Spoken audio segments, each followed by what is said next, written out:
Hello dear student, welcome back to my YouTube channel तस्वीर mathematics classes. तो कैसे आप सब लोग? आई होप आप सभी लोग अच्छे होंगे। तो आज हम स्टार्ट करेंगे आपकी न्यू एक्सरसाइज 2.3 एंड ये जो एक्सरसाइज रिलेटेड है तो ये फंक्शन से रिलेटेड है। ओके, तो इसमें हम फंक्शन का बेसिक पार्ट भी समझेंगे। तो चलिए वीडियो स्टार्ट करने से पहले मेरे चैनल को लाइक, शेयर और सब्सक्राइब कर दीजिए। तो चलिए करते हैं क्वेश्चन स्टार्ट। अब इसमें देखिए जो फंक्शन होता है तो फंक्शन क्या होता है, इसके लिए तीन ही कंडीशन होती है। अगर ये तीनों कंडीशन किसी में अप्लाई हो रही है तो वो फंक्शन होगा। ठीक है, अब जैसे फंक्शन ए से बी में है तो एक फंक्शन होता है जब। तो ये इसके लिए कंडीशन है कि सेट ए में एलिमेंट रिपीट ना हो, ए का प्रत्येक अवयव बी से जुड़ा हो और ए का एक अवयव बी के एक से अधिक अवयवों से ना जुड़ा हो।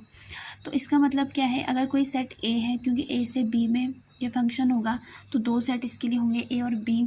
तो जो सेट ए होगा उसमें जो भी एलिमेंट होंगे तो रिपीट नहीं होने चाहिए। इट मीन्स 1 होगा तो 1 टाइम ही आना चाहिए, 2 होगा सिर्फ 1 टाइम आना चाहिए। और जैसे ए का प्रत्येक अवयव बी से जुड़ा हो, इट मीन्स ए में जितने भी एलिमेंट है तो वो बी के किसी न किसी एलिमेंट से जुड़े होने चाहिए। इट मीन्स वो छूटा नहीं होना चाहिए सेट ए में। और थर्ड है कि ए का एक अवयव बी के एक से अधिक अवयवों से न जुड़ा हो। इट मीन्स जो सेट ए है तो उसका जो एक एलिमेंट है तो वो बी के सिर्फ एक ही एलिमेंट से जुड़ेगा, उससे ज़्यादा एलिमेंट से नहीं जुड़ेगा। ठीक है, अब जैसे फॉर एग्ज़ाम्पल इस रिलेशन के लिए x² = y, ये इनके बीच में एक रिलेशन है। एंड इसके लिए अगर हम बात करें किसकी, फंक्शन की, तो a और b दो फंक्शन बनेंगे। तो इन डायग्राम से मैं आपको समझाती हूँ। तो जैसे a में एलिमेंट यहाँ पे -2, -1, 0, 1, 2 एंड 3। ठीक है, और b में एलिमेंट है 1, 4, 9, 0, 2, 3, 5, 7। तो इसमें कितने भी एलिमेंट हो सकते हैं, इससे हमको मतलब नहीं है। हमको जो मतलब होना चाहिए वो होना चाहिए सेट ए से। सेट ए के सारे एलिमेंट बी के किसी न किसी एलिमेंट से जुड़ा होना चाहिए। तो जो एक्स है वो एक्स रिलेटेड है यहाँ पे सेट ए से, और जो वाई है वो वाई रिलेटेड है सेट बी से। तो यहाँ पे रिलेशन के बीच में x² = y। तो -2 का स्क्वायर कितना होता है, 4 होता है। तो देखिए इससे मैच कर रहे हैं यहाँ पे, तो इसको हम मिला देंगे 4 से। और जो -1 है तो उसका स्क्वायर होता है 1, तो इसको मिला देंगे हम 1 से। अब 0² तो 0 होता है तो मिलेगा 0 से। ठीक है, 0 से 1 का स्क्वायर 1 ही होता है तो वो भी 1 से मिलेगा। कि ए के दो एलिमेंट है वो एक से जुड़े हैं, जबकि जो कंडीशन में था, कंडीशन में ऐसा था कि जो ए का एक अवयव है बी के एक से अधिक अवयव से जुड़ा नहीं होना चाहिए। ठीक है, तो यहाँ पे तो ए के दो अवयव एक ही अवयव से जुड़े हैं, किसके, बी के, सेट ए के। तो ये पॉसिबल हो सकता है। अब जो 2 है तो 2 भी स्क्वायर है किसका, 4 का, एंड 3 स्क्वायर है यहाँ पे 9 का। तो अब देखिए जो फर्स्ट कंडीशन है सेट ए में एलिमेंट रिपीट ना हो, तो जो ये सेट ए है तो इसमें कोई भी एलिमेंट यहाँ पे रिपीट नहीं हो रहा है, तो फर्स्ट कंडीशन यहाँ पे अप्लाई हो रही है। सेकंड है ए का प्रत्येक अवयव बी से जुड़ा हो, तो ए के 6 एलिमेंट है यहाँ पे, और ये 6 के 6 एलिमेंट बी के किसी ना किसी एलिमेंट से जुड़े हुए हैं।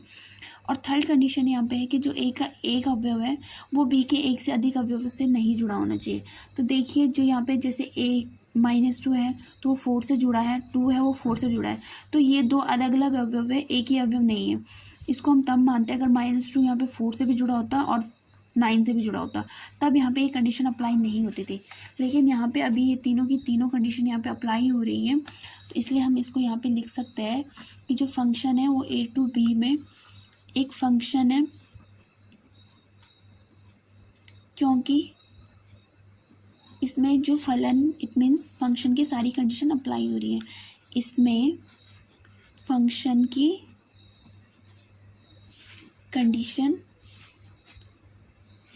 अप्लाई हो रही है, इसलिए क्या एक फंक्शन है। ठीक है, तो यहाँ पे ये फंक्शन का बेसिक पार्ट आप समझ गए होंगे।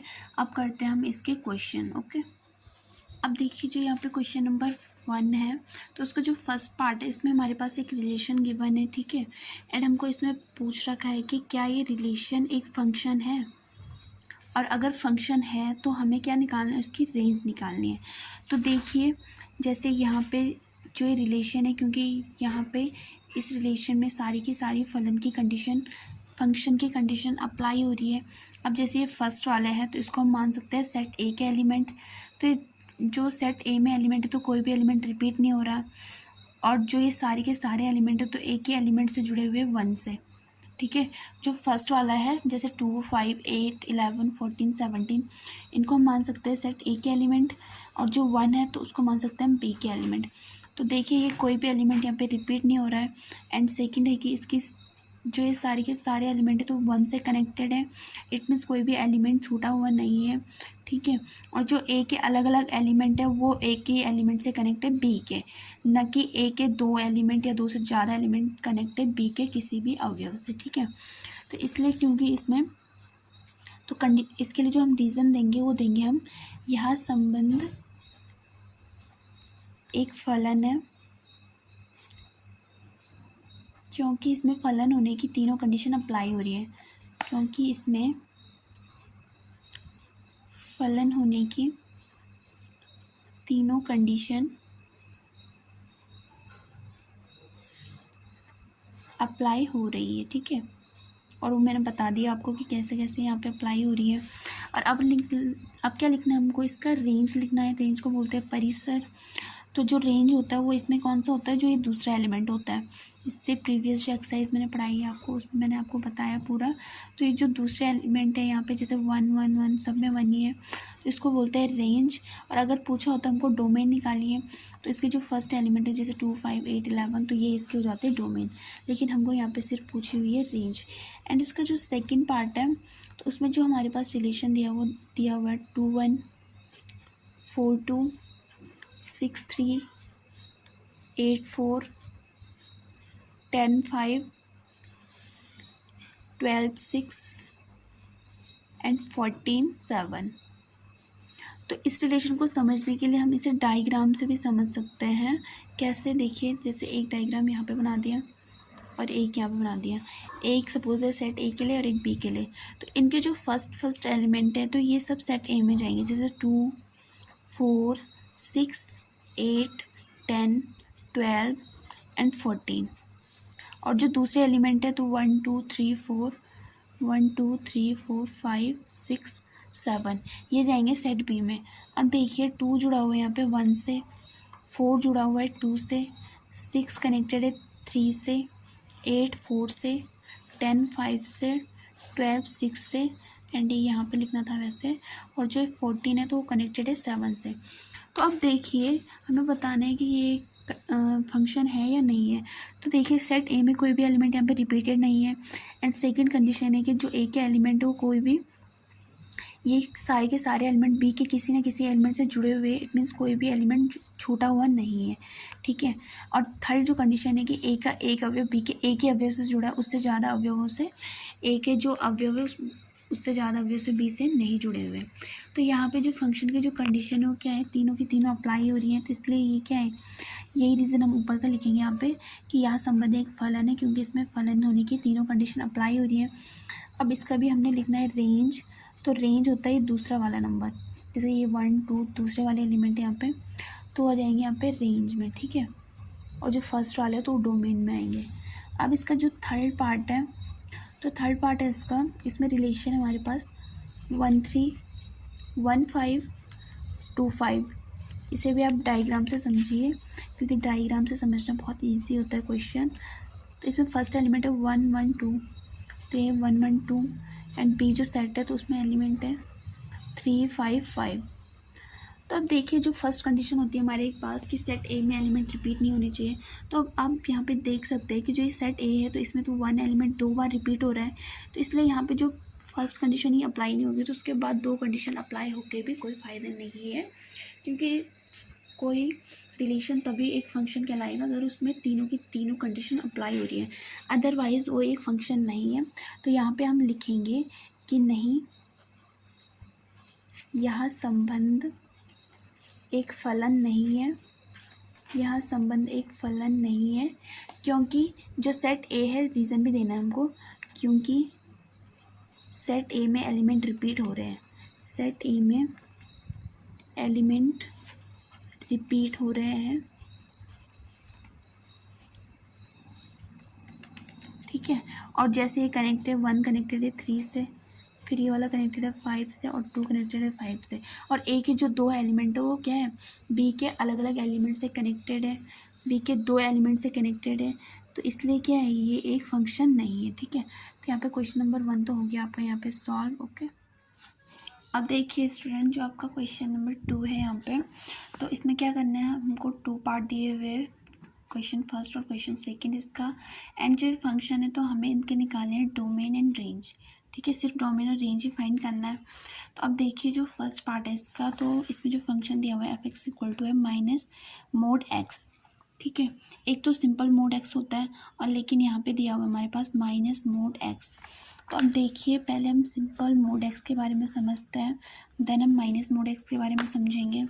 तो जो सिंपल मोड x होता है, सिंपल मोड x होता है, उसको क्या कर सकते हैं हम, जैसे एक x हो गया, एक माइनस x हो गया, क्योंकि जो मोड होता है तो उसका यूज़ क्यों किया जाता है, किसी भी नेगेटिव वैल्यू को पॉजिटिव करने के लिए। तो अब देखिए, अगर मोड की वैल्यू हमेशा पॉजिटिव ही आती है, जैसे x की वैल्यू x आई यहाँ पे, अगर इसकी वैल्यू हमेशा पॉजिटिव आती है तो वो किसके लिए आ सकती है, जैसे x ग्रेटर इक्वल टू 0, अगर हम पॉजिटिव वैल्यू x की जगह रखें तो उसकी वैल्यू हमेशा पॉजिटिव आएगी।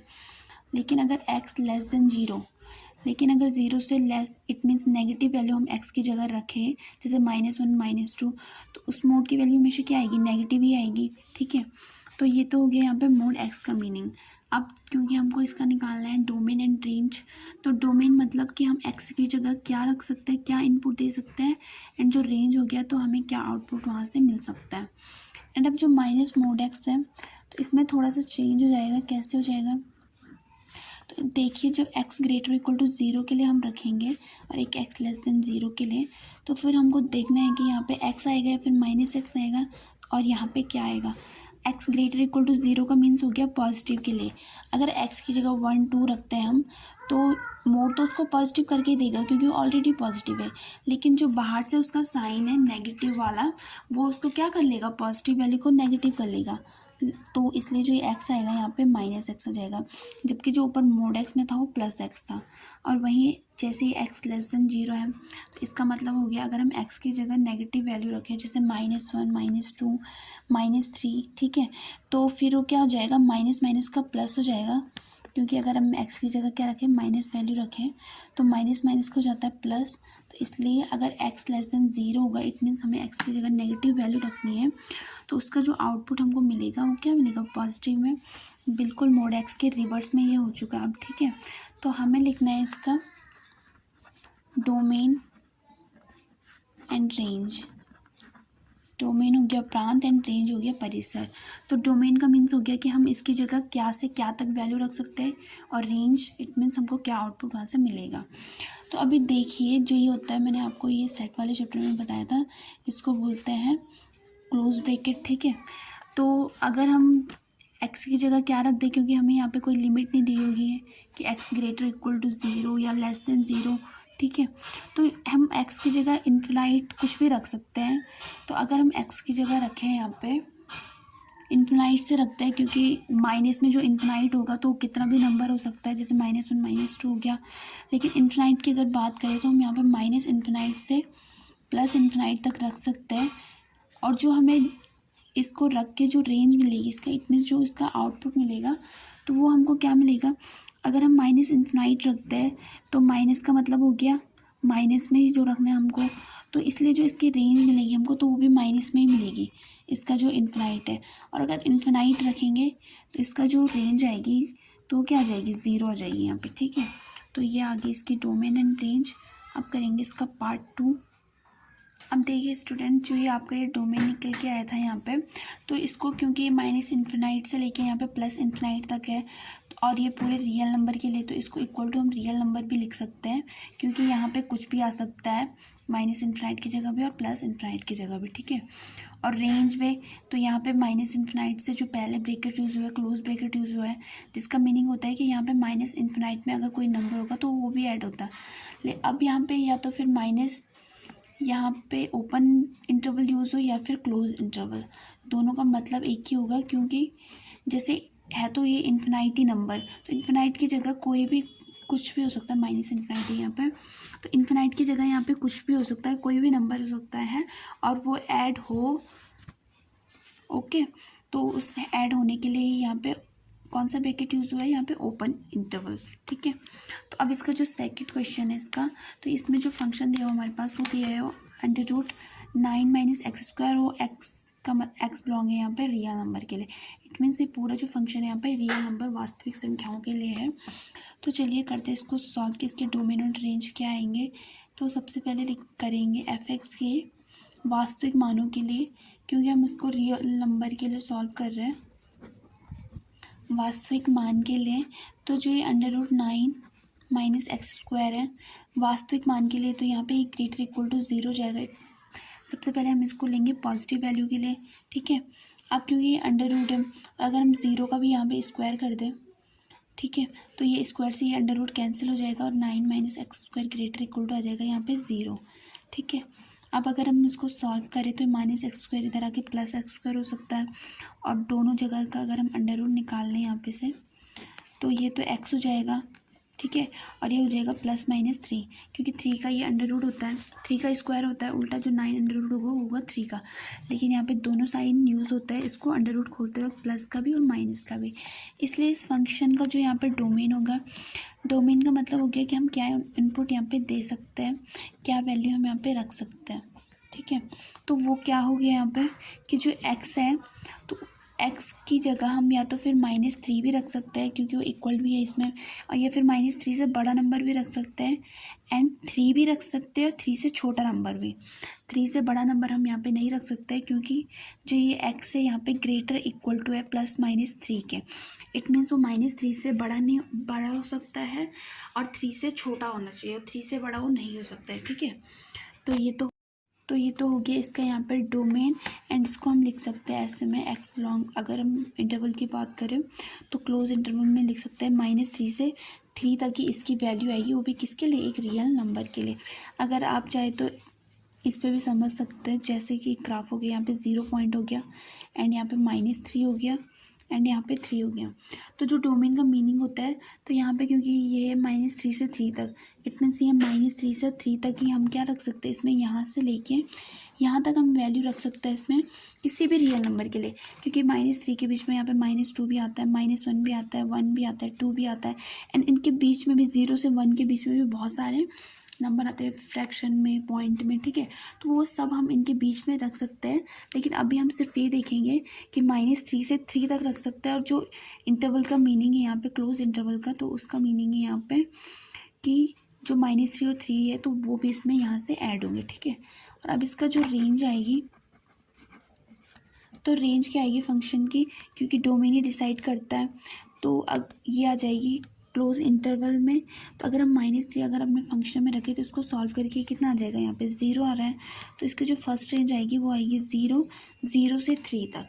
ठीक है, इट मीन्स 0 से 3 तक ही इसकी जो रेंज आएगी, क्योंकि -3 का स्क्वायर भी +9 होता है, एंड 3 का स्क्वायर भी +9 होता है, तो उसकी जो वैल्यू आ रही है वो क्या आ रही है, पॉजिटिव में आ रही है, इसलिए 0 से उसकी रेंज स्टार्ट होगी 3 तक। ठीक है, 3 से ज़्यादा उसकी रेंज नहीं होगी। तो यहाँ पे क्वेश्चन नंबर 2 भी आपका सॉल्व हो चुका है। ओके स्टूडेंट, आई होप आपको ये क्वेश्चन अच्छे से समझ में आएंगे। अगर आपको कहीं भी डाउट होता है तो आप मुझे कमेंट बॉक्स में कमेंट कर सकते हैं। Okay, thank you so much.